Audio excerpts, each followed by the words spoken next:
Hi, എല്ലാവർക്കും നമസ്കാരം. പുതിയൊരു വീഡിയോയിലേക്ക് എല്ലാവർക്കും സ്വാഗതം. ഇന്ന് ഞാൻ ഇപ്പോൾ കാണിച്ച ഈ ഒരു ഫ്ലവറാണ് ചെയ്യാൻ പോകുന്നത്. ഇതിപ്പോൾ വളരെ സിമ്പിളാണ് ചെയ്യാനായിട്ട്.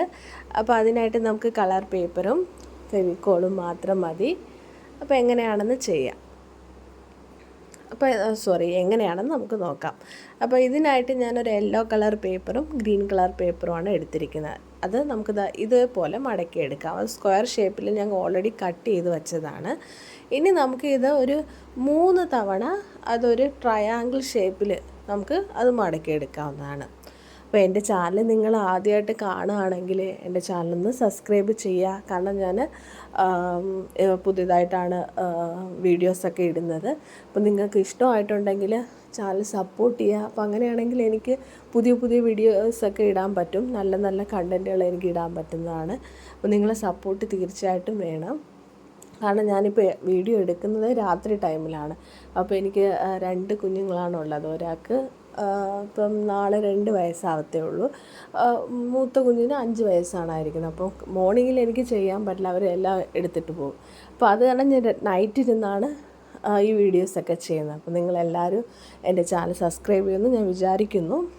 അപ്പോൾ ഇഷ്ടമായെങ്കിൽ തീർച്ചയായിട്ടും നിങ്ങളെ കമൻറ്റ് രേഖപ്പെടുത്തണം. അതുപോലെ തന്നെ നിങ്ങൾ ഇഷ്ടപ്പെട്ടിട്ടുണ്ടെങ്കിൽ ലൈക്ക് ചെയ്യാം. അപ്പം നമ്മളിപ്പോൾ ചെയ്തെടുത്തില്ലേ, അപ്പോൾ അതാ ഇതേപോലെ ഒരു കർവ് ഷേപ്പ് ഇട്ട് കൊടുത്തു കഴിഞ്ഞാൽ നമുക്ക് ഇതേപോലെ കട്ട് ചെയ്തെടുക്കാം. അതുപോലെ കട്ട് ചെയ്യുമ്പോൾ പ്രധാനമായിട്ട് ശ്രദ്ധിക്കേണ്ടത് ആ എൻഡ് കോർണർ ജോയിൻ്റ് ആയിരിക്കുന്ന കോർണർ വെച്ച് വേണം കട്ട് ചെയ്യേണ്ടത്. അതല്ല തിരിച്ചാണ് കട്ട് ചെയ്യുന്നതെങ്കിൽ അതെല്ലാം പലതായിട്ട് നമുക്ക് കട്ടായിപ്പോവും, ഇതുപോലെ കിട്ടില്ല. അത് മാത്രം നിങ്ങളൊന്ന് ശ്രദ്ധിക്കുക. ഇത് കട്ട് ചെയ്തെടുത്തതിന് ശേഷം ഇതേപോലെ കുറച്ചൊന്ന് റൊട്ടേറ്റ് ചെയ്ത് കൊടുക്കണം.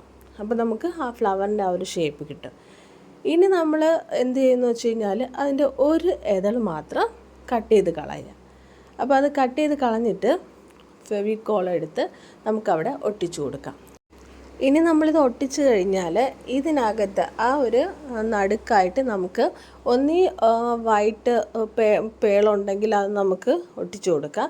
അതല്ലെങ്കിൽ പെയിൻറ്റിങ് ഉണ്ടെങ്കിൽ നമുക്ക് ഇഷ്ടപ്പെട്ടുള്ള കളറ് ആ ഒരു പൂമ്പൊടിയുടെ ഷേപ്പിനകത്ത് നമുക്ക് ജസ്റ്റ് ഒന്ന് ഈർക്കിലൊക്കെ ഉണ്ടെങ്കിൽ ജസ്റ്റ് ഒന്ന് വരച്ചു കൊടുത്തു കഴിഞ്ഞാൽ അതിൻ്റെ സർക്കിളായിട്ട് വരച്ചു കൊടുത്തു കഴിഞ്ഞാൽ കറക്റ്റായിട്ട് ആ ഒരു ഷേപ്പിൽ കിട്ടും. ഞാൻ അവിടെ ചെയ്തു വച്ചിരിക്കുന്നത് നടുക്ക് പെയിൻറ്റ് കൊടുത്തിട്ട് അത് നമ്മൾ ഒന്ന് സ്പ്രെഡ് ചെയ്ത് കൊടുക്കും നീളത്തിന്. അപ്പോൾ നമുക്ക് ആ ഒരു പൂമ്പൊടി ഷേപ്പിൽ കിട്ടും. അപ്പോൾ ഞാൻ ഓൾറെഡി ചെയ്ത് വച്ചിരിക്കുന്നത് അങ്ങനെയാണ്. പക്ഷേ ഞാൻ ഈ വീഡിയോയ്ക്കകത്ത് അത് കാണിച്ചിട്ടില്ല.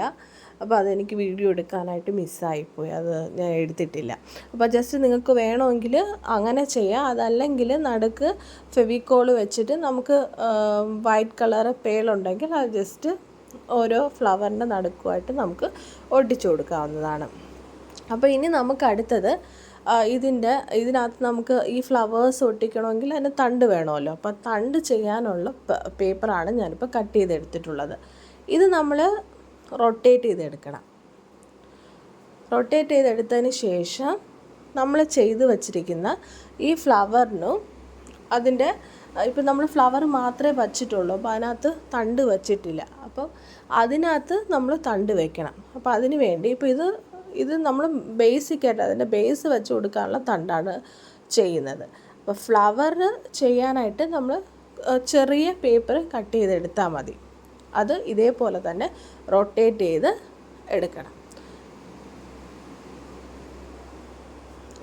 ഇത്ര നമുക്ക് നീളത്തിന് മതിയായിരിക്കും. അപ്പോൾ നമ്മൾ എടുക്കുന്ന ഫ്ലവേഴ്സിനെ ബേസ് ചെയ്തിട്ടാണ് ഈ ഒരു സ്റ്റെമ്മും നമ്മൾ ഉണ്ടാക്കിയെടുക്കേണ്ടത്. ഇപ്പോൾ വലിയ ഫ്ലവറാണ് നിങ്ങൾ ഉണ്ടാക്കുന്നതെങ്കിൽ അതനുസരിച്ചിട്ടുള്ള സ്റ്റെമ്മ് വേണം നിങ്ങൾ ചെയ്യേണ്ടത്. അപ്പോൾ ഇനി നമുക്ക് ഈ കട്ട് ചെയ്തെടുത്തിട്ടുണ്ടല്ലോ, ഇനി അത് നമ്മൾ റൊട്ടേറ്റ് ചെയ്ത് അപ്പം നമ്മൾ ഈ ഫ്ലവറെല്ലാം ചെയ്തെടുത്തിട്ടുണ്ട്.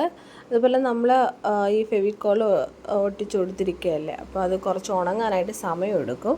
അപ്പോൾ അത് ഉണങ്ങി കഴിഞ്ഞതിന് ശേഷം മാത്രം ഈ ഒരു തണ്ടിലേക്ക് വെച്ച് കൊടുക്കുക. അതല്ലെങ്കിൽ നമുക്ക് കറക്റ്റായിട്ട് ഇരിക്കത്തില്ല, അത് പൊട്ടിപ്പോവും.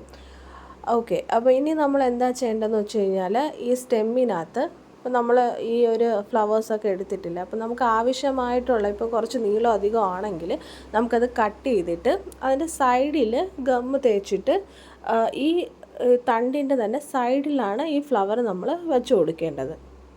അപ്പോൾ എങ്കിലേ നമുക്കത് കറക്റ്റായിട്ട് ഇരിക്കത്തുള്ളൂ. അപ്പോൾ നമ്മൾ എന്താ ചെയ്യേണ്ടതെന്ന് വെച്ച് കഴിഞ്ഞാൽ ആ ഫ്ലവർ എടുത്തിട്ട് നമുക്ക് എത്രയാണോ സൈസ് വേണ്ടത് അത് മാത്രം എടുക്കുക, ബാക്കി അങ്ങ് കട്ട് ചെയ്ത് കളയുക. അപ്പോൾ ഫസ്റ്റത്തെ നമ്മൾ വന്നിട്ട് ഈ മെയിനായിട്ട് ഫ്രണ്ടിൽ തന്നെ നമുക്ക് കൊടുക്കുക. ഹോളിനുള്ളിലേക്ക് ഈ ഫ്ലവർ നമുക്ക് ഇട്ട് കൊടുക്കാം. ഇനി അത് കഴിഞ്ഞിട്ട് ബാക്കി എങ്ങനെ ചെയ്യേണ്ടതെന്ന് വെച്ച് കഴിഞ്ഞാൽ അടുത്തത് സൈഡിലേക്കാണ് നമ്മൾ ഒട്ടിച്ചു കൊടുക്കേണ്ടത്.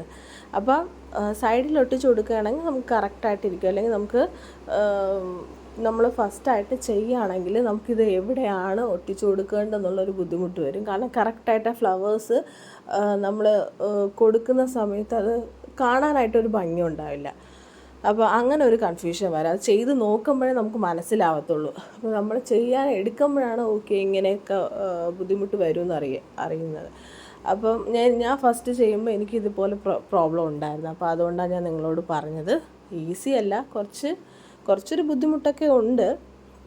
അപ്പോൾ ഇനി നമ്മളിപ്പോൾ കട്ട് ചെയ്തെടുത്തില്ല. ഇനി അതിൻ്റെ സൈഡിൽ നമുക്ക് ഗമ്മ് തേച്ചിട്ട് ജസ്റ്റ് ഒന്ന് അവിടെ ഒന്ന് അമുക്കി കൊടുക്കുക. അപ്പോൾ അത് ജസ്റ്റ് ഒന്നങ്ങ് പതിഞ്ഞ് വരും. അവിടെ നമ്മൾ ഗമ്മ് തേച്ചിട്ട് ആ തണ്ടിൻ്റെ സൈഡിൽ ഒട്ടിച്ചു കൊടുത്താൽ മതി. അങ്ങനെ ബാക്കിയുള്ളത് ഓരോന്നോരോന്ന് നമുക്ക് ഒട്ടിച്ചെടുക്കാം. ഇനി ഇതെല്ലാം ഒട്ടിച്ച് എടുത്തതിന് ശേഷം നമുക്ക് ലീഫും ഇതേപോലെ ഉണ്ടാക്കി അത് ഏതൊക്കെ പ്ലേസിൽ നിങ്ങളുടെ ഇഷ്ടം അനുസരിച്ച് നിങ്ങൾക്ക് വെച്ച് കൊടുക്കാവുന്നതാണ്. എല്ലാവരെയും ഒന്നുകൂടി ഓർമ്മിപ്പിക്കുകയാണ്. അപ്പം സബ്സ്ക്രൈബ് ചെയ്തിട്ടില്ലെങ്കിൽ എൻ്റെ ചാനലൊന്ന് സബ്സ്ക്രൈബ് ചെയ്ത് സപ്പോർട്ട് ചെയ്യണേ. അതുപോലെ ലൈക്ക് ചെയ്യണേ, ഷെയർ ചെയ്യണേ. ഇഷ്ടമായിട്ടുണ്ടെങ്കിൽ നിങ്ങൾക്ക് തീർച്ചയായിട്ടും ഈ വീഡിയോ ഷെയർ ചെയ്യാം. നിങ്ങളുടെ കമൻറ്റ്സ് എല്ലാം തീർച്ചയായിട്ടും രേഖപ്പെടുത്താം. അപ്പോൾ അങ്ങനെയാണെങ്കിൽ എനിക്ക് ഇനിയും നല്ല നല്ല വീഡിയോസ് ചെയ്യാനായിട്ടതൊരു പ്രചോദനമായിരിക്കും. എല്ലാവർക്കും വീഡിയോ ഇഷ്ടമായെന്ന് വിചാരിക്കുന്നുണ്ട്. അപ്പോൾ ഞാനിനി വീണ്ടും മറ്റൊരു നല്ല വീഡിയോ ആയിട്ട് വീണ്ടും ഞാൻ വരാം.